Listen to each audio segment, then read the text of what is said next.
you also did say that you had video of when some people who could not vote, your party members, talked to the EU, and then they were able to ascertain that they were indeed genuine voters and couldn't go ahead and vote. That video you say you have directly. In this case, concerning the police, do you or your party agent have any material directly from them and not maybe from a third party, such that you could evidently say that you reported the matter to the police and they looked the other way, as you say? Chamberlain, I'm speaking about what happened in several places simultaneously at the same time. If we do not know about that, don't we know that journalists were arrested and kept in detention by the police? That observer teams were prevented. In fact, the team that was going to Olode was told by the detachment of the police, and unless we don't believe the report that was aired live on television, on Silverbird television, was told directly that they were only required or needed at the collation center, and they had no business being at the polling unit.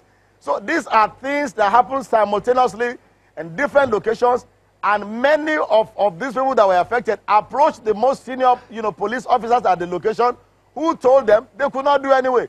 They could not do anything. And in some cases, in fact, it was very obvious that there was complicity.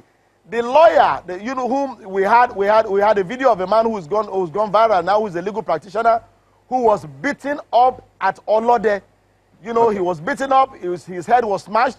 There were policemen around there who never came to his rescue. And we believe that the role of the security agencies in an election of that nature was to safeguard the voters, safeguard electoral officers, safeguard anyone who is law-abiding. Unless the person is doing anything untoward against the law, there was no reason for him or her to have been attacked. Now, unless they are telling us that they are overpowered by these hoodlums and thugs, which was not the case. Let me also jump in there and ask you. Facts.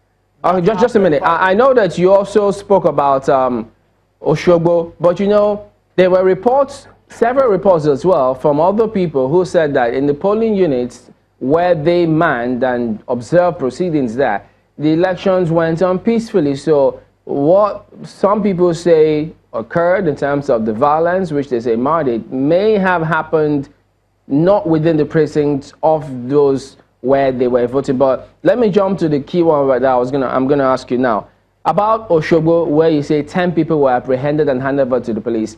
We do remember that in the last time, 4 days ago, the first ballot, APC was leading in Osogbo. Did the PDP expect to win in Osogbo? Okay, very good question, Chamberlain. Let me quickly address the first one. That you spoke about. You see, the strategy that was deployed was to ensure that Osogbo, being in the city center, did not have the kind of violence that they had in those rural communities for very obvious reasons.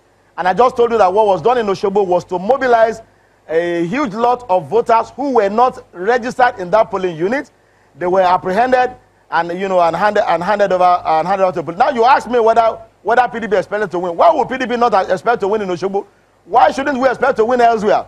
Let me tell you what happened in Osogbo. In the election that held on Saturday, the main election that held on Saturday, 25th, what happened was that in the result of that polling unit that was cancelled, the APC was only leading by less than 40 votes in that same polling unit in Osogbo.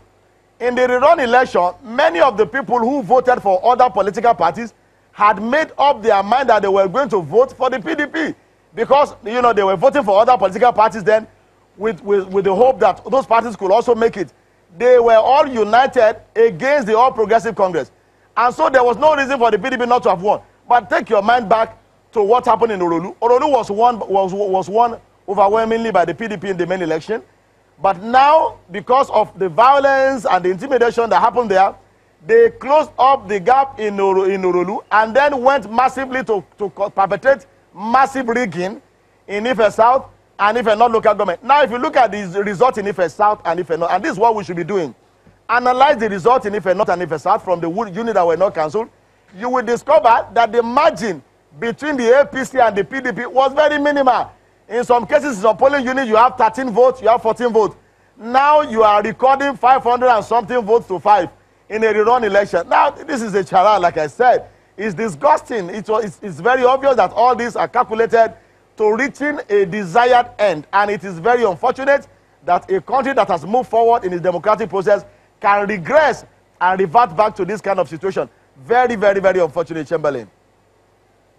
I'm just wondering, just to wind down with this one now, when you say that they all resolved to vote massively for the PDP, how come it appeared as though some of the party agents from all the other political parties were somewhat hostile to the PDP on the night? Well, I wouldn't know. Maybe you ask those other political parties. But what I know is that in politics there are always intrigues, and these are people who are master of some of these tricks. I don't want to make any specific allegation here, but I know a particular person who was standing up to talk at the State Collation Center. Is actually a member of the APC. He's not a member of that political party whose badge he was wearing. He's a known member of the APC. He's a very close friend of the governor of Osun State. I know him very well. He's from Ila local government. He's a prince from Ila. He is a member of the APC. He doesn't belong to any other political party. And of course, you could come to a collation center wearing the badge of another political party and claiming to be speaking for that political party. But that's a matter for another day. All right, then we'll have to anchor at this point, and we'll hope to also follow up on this one. Thank you very much indeed for talking to us today. Bamidele Salam is the secretary to the Media Committee of Adeleke Campaign Organization of the People's Democratic Party.